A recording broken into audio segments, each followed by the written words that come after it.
political stuff has been pushed in my feed lately. So many new videos aren't being seen. Well, I guess, see, that's the thing.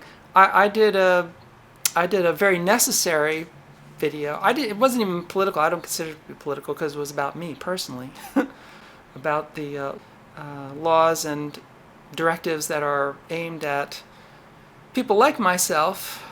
You know, I mean, in the last few weeks, the term transsexual, and even the letter T has been taken out of all government things. They pried the T off of the building. T has always been the caboose in the queer train. I'm actually totally fine with just being removed, but unfortunately, they've just it's not just being taken off as the caboose. They've been eradicated from all mentions in any government context. So yes, because transsexuals do not exist in the U.S. anymore, officially. And there are consequences to this. There was an article. This is sort of the follow-up to the video I made last month. This article, studying the science behind biological sex. And here we are, day one, the order saying that transsexuals do not exist in the Uniday States and intersex people do not exist in the United States. Don't look up. Don't look up. Yes, on the first day of the second administration, the President signed an executive order declaring the United States recognizes two sexes, male and female. But according to experts and significant body of academic research, the definitions he used are oversimplified and inaccurate. That's putting it mildly. 1.72% of all people in the United States are not officially male or female, just based on biological differences, physiological, genetic, and otherwise. They're not officially male or female. So basically, with this one executive order, 2% of the American population no longer exist. And those 2%, myself included, no longer have rights thereof. I'm expecting that my passport will be revoked. It probably will not be renewed. So I'm anticipating to basically be trapped in the United States without a passport. Here's the thing, it's like the Severance thing about when the episode in Severance where Heliar's Audi makes a video to her innie declaring, I am a person, you are not. And the executive order that was signed on day one basically says that I am not a person anymore and not entitled to the rights thereof. It says here, Maureen Neiman, University of Iowa professor who has studied the biology and reproduction of people for 25 years, said, quote, while there are some areas of active debate, scientists are in a wide agreement that biological sex in humans, as well as the rest of life on Earth, is much more complicated than simple binary. Eve Feinberg, professor of obstetrics and gynecology at Northwestern University, echoed the sentiment, quote, it's scientifically incorrect, she said, the order in the interview, and I think it's a disservice to people who don't fall into one of those two sexes. And Michael Ulrich, a professor at Boston University, health law, said that the executive order is in all likelihood targeting transgender people. Quote, it's trying to explain away people, he said. They want to try to present it as an extremely simple issue, as if it's really just one or the other, you're male or female. And this is my reason for doing this follow-up, is that the argument among conservatives is that these laws and edicts are designed to protect the sanctity of women and women's spaces. But you don't enact laws to protect the freedom of one person when the law is directed at prohibiting the freedom of another. These laws and edicts, they're done under the auspice of protecting women and women's rights. But it's really not about women at all. It's about taking away rights from people who are not traditionally female. It's about erasing the rights of people who are not conveniently female.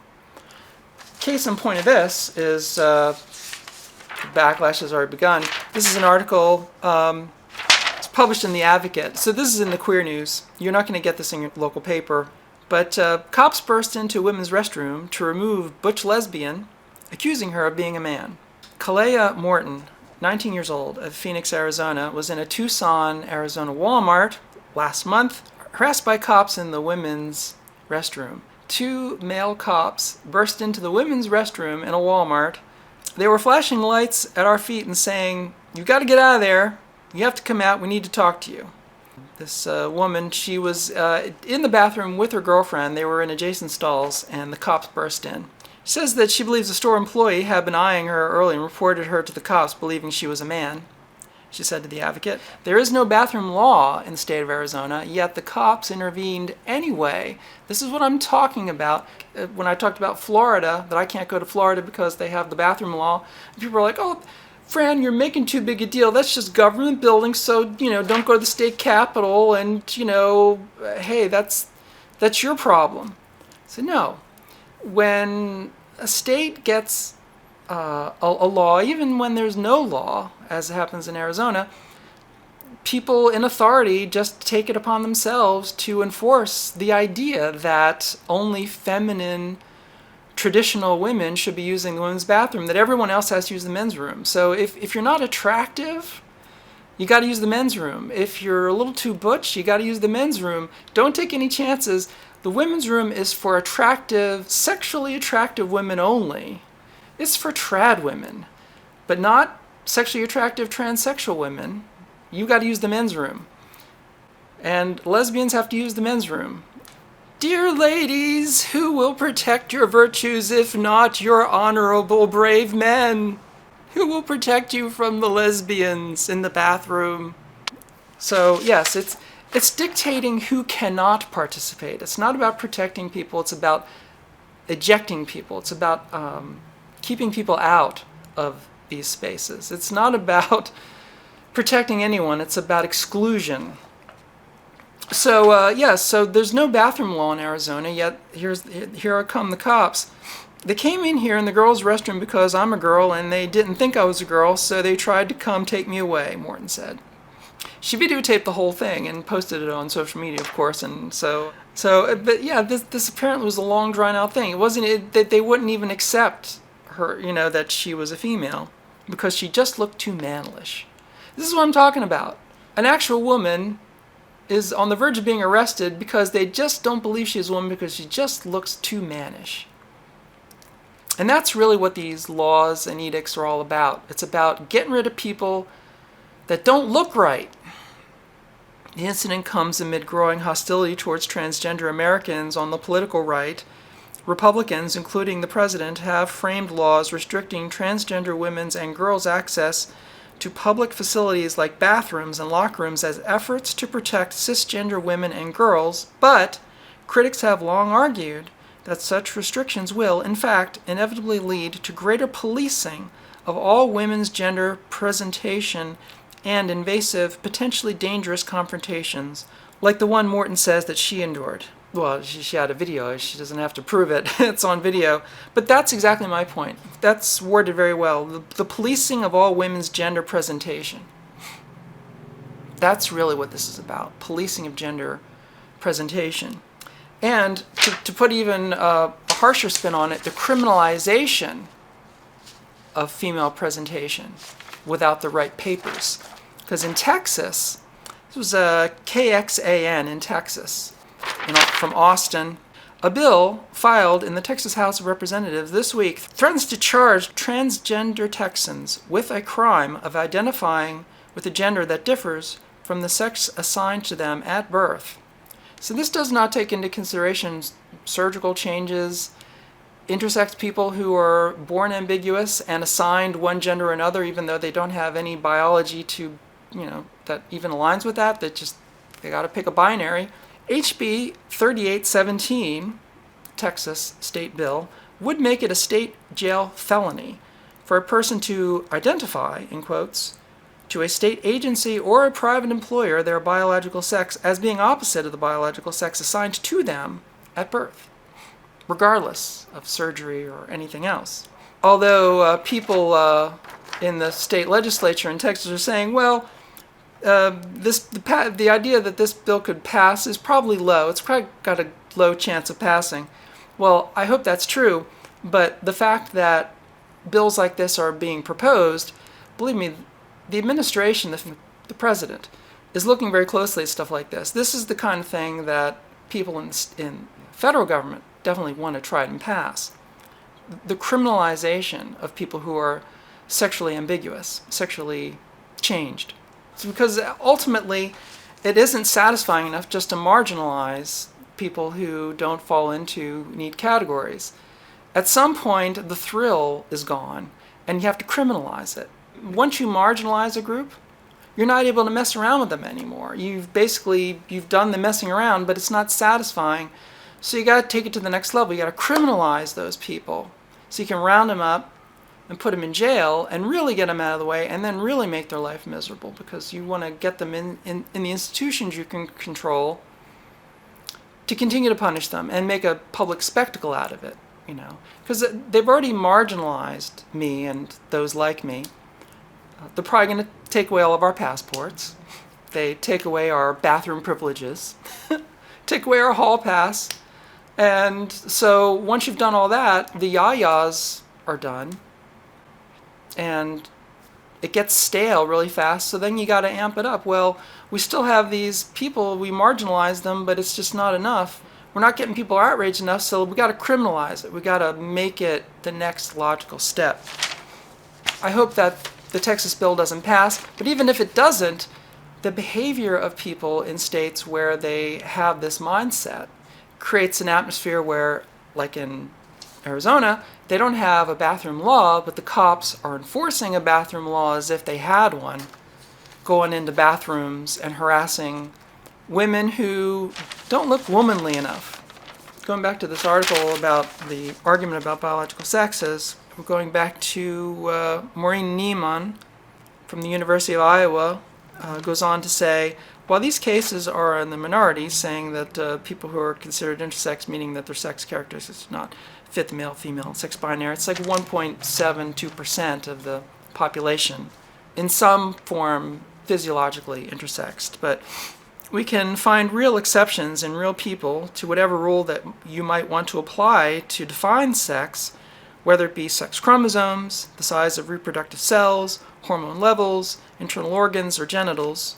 And the executive order demands that we fit an entire spectrum of people into non-existent binary boxes. This is exactly my point. Whenever I talk about this, there are comments of people saying, it doesn't matter what you do to yourself, you can never be a woman.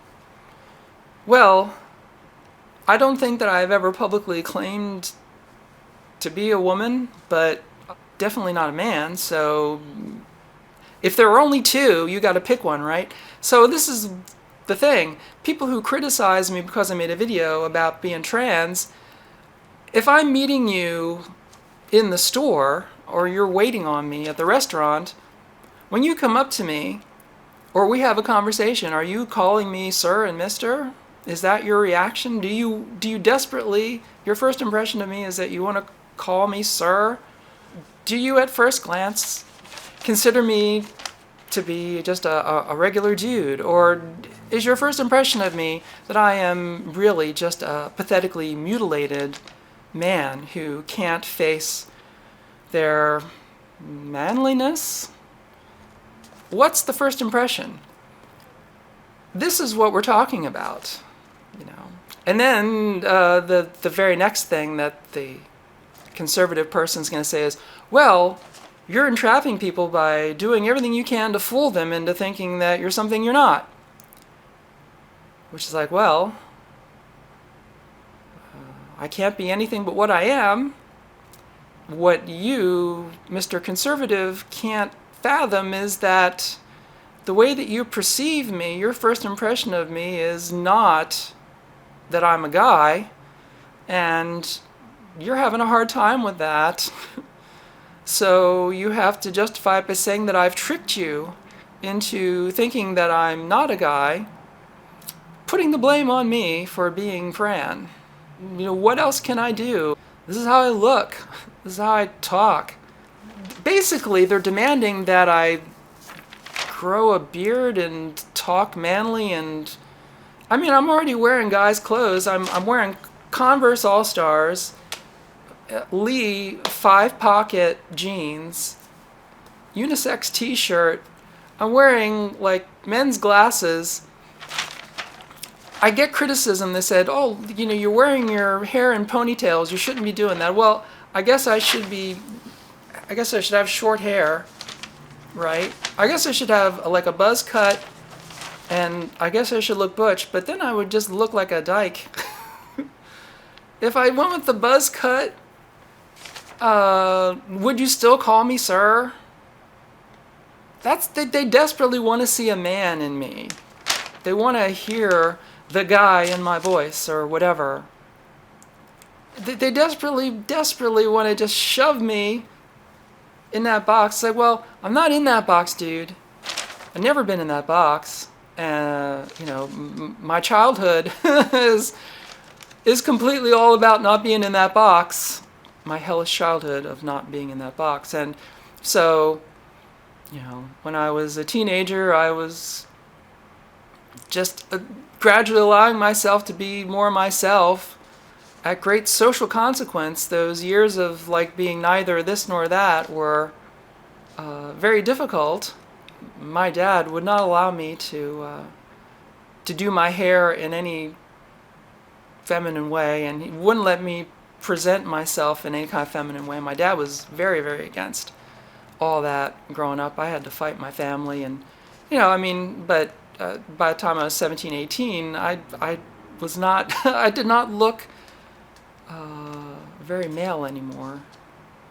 And so yeah, I had to move away, had to leave everything behind, leave all my friends. So this is what you had to do in the 80s. You couldn't take anyone with you. Your life depended on abandoning your life and moving somewhere where no one knew you and just starting a new life with a different presentation. For me, it was basically just buying a new wardrobe. That's all I did.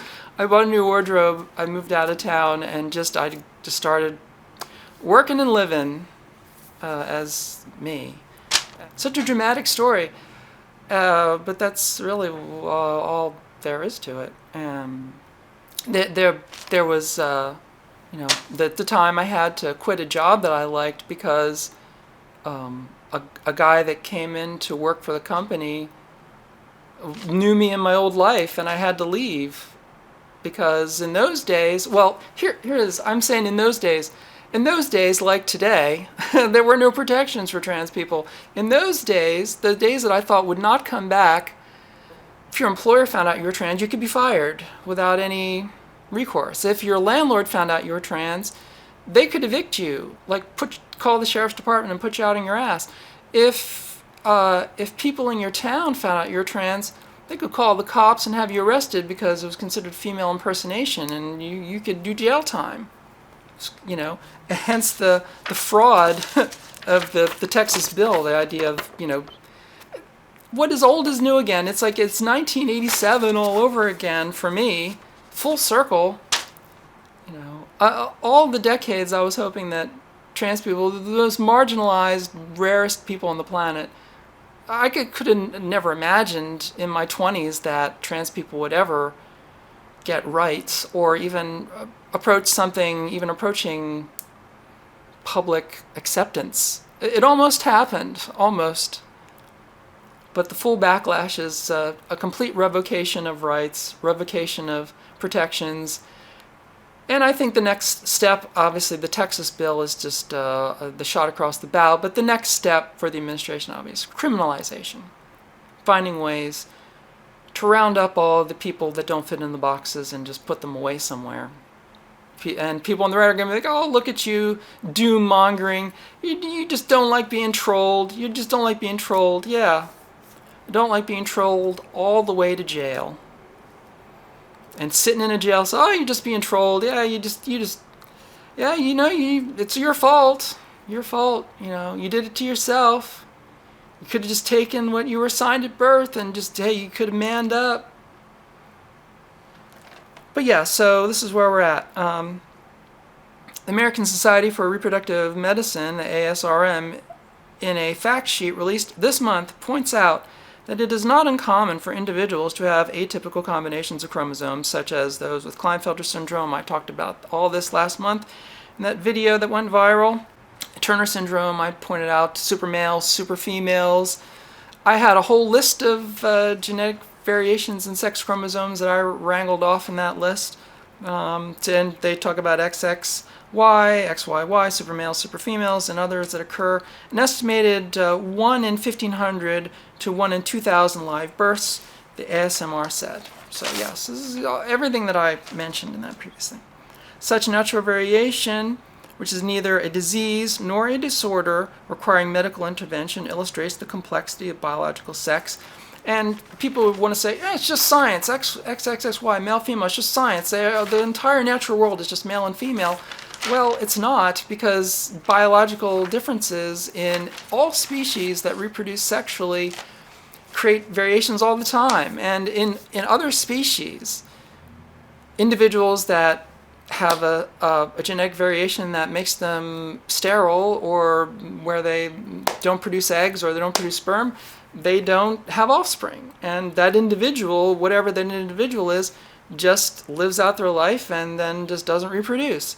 That's what happens in the natural world. It's not that sexual chromosome variations don't happen in nature, and that organisms of other species aren't born intersex. They are. It's just those individuals don't reproduce. They don't have the ability to reproduce. So their genetic line ends. But that doesn't mean that there isn't another one down the road. It happens all the time in every species, including the human species. But unlike other species, we're not supposed to cull off and get rid of individuals that don't fit into boxes. We're not supposed to do that. Certain countries do that. There was another article about in Turkey.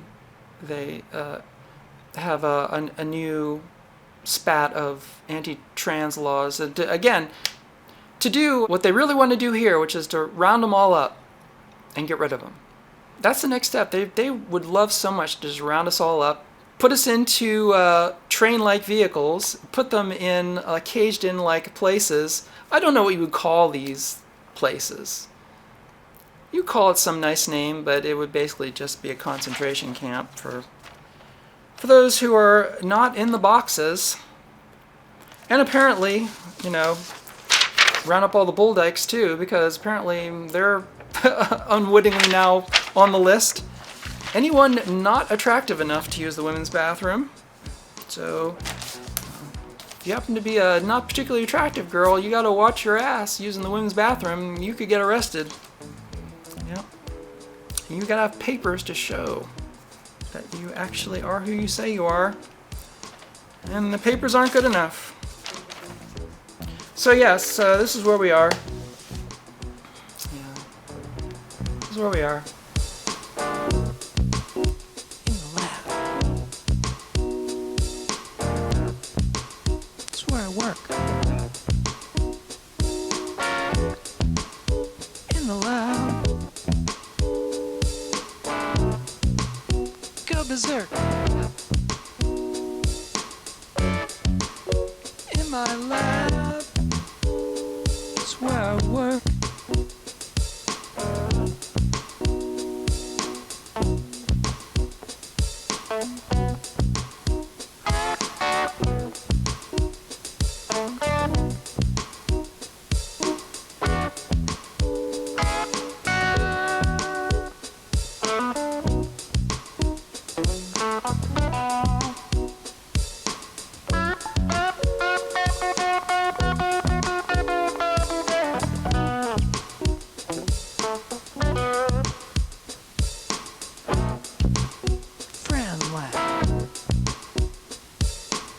That's what you're watching.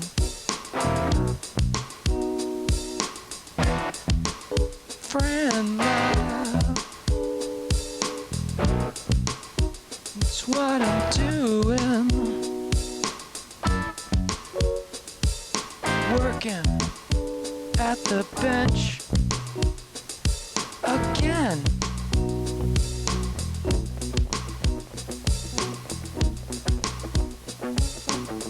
I'm Fran.